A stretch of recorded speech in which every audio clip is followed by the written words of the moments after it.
Our American way of life. Isn't it grand? Peace, freedom, and bacon and eggs. Seems perfect. But what if it's not? Well, the good news is we have a lot of weapons. I mean, killing a guy with an ashtray to the head, it never gets old. And then it leads to his head popping off, right, in a big bloody explosion.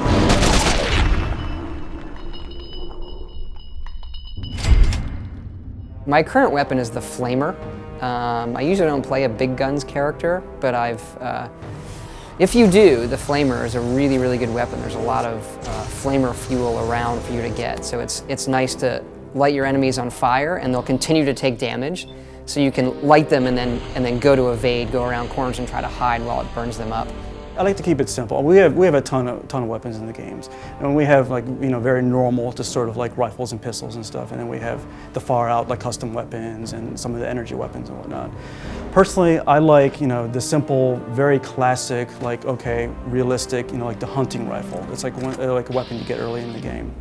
And it's just like a standard single shot bolt action rifle.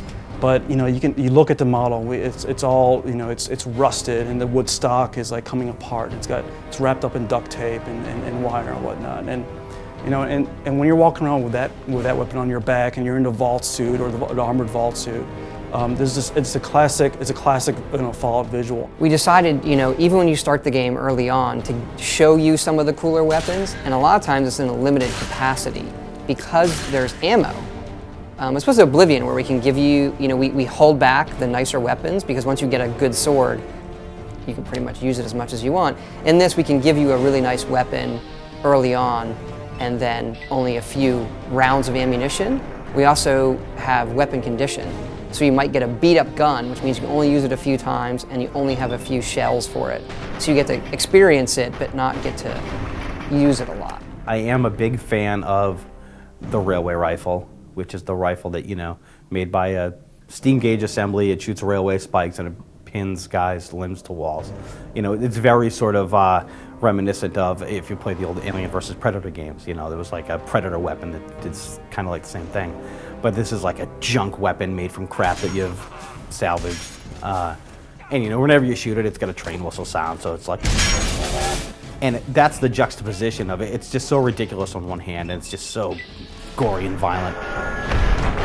Our technology in the game is sort of an advanced, futuristic technology that sort of progressed as the Fallout timeline kind of diverged and went 100 years into the future, sort of Flash Gordon kind of Buck Rogers kind of future. But we always try even the most wacky weapons that ground them in reality, that feel real, like built out of real parts. You can sort of see yeah, I can see how that works. It's a laser rifle, and it's bulky because of the power it's trying to generate. It's funny, the game's wrapping up now in a few weeks, and after spending 4 years on it, it's kind of funny to look back at the game and see all of these ideas that have come to life and come together. Because when you do a game of this size, you have a lot of different ideas and different people working on different ideas, and it's really not until the last 6 months or so that they all click together and you start connecting the dots and massaging that. And it's impossible during the course of a project that's that long to sort of quantify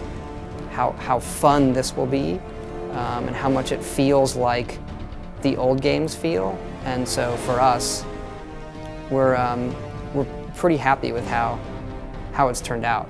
For us, we find it just a ton of fun to keep playing.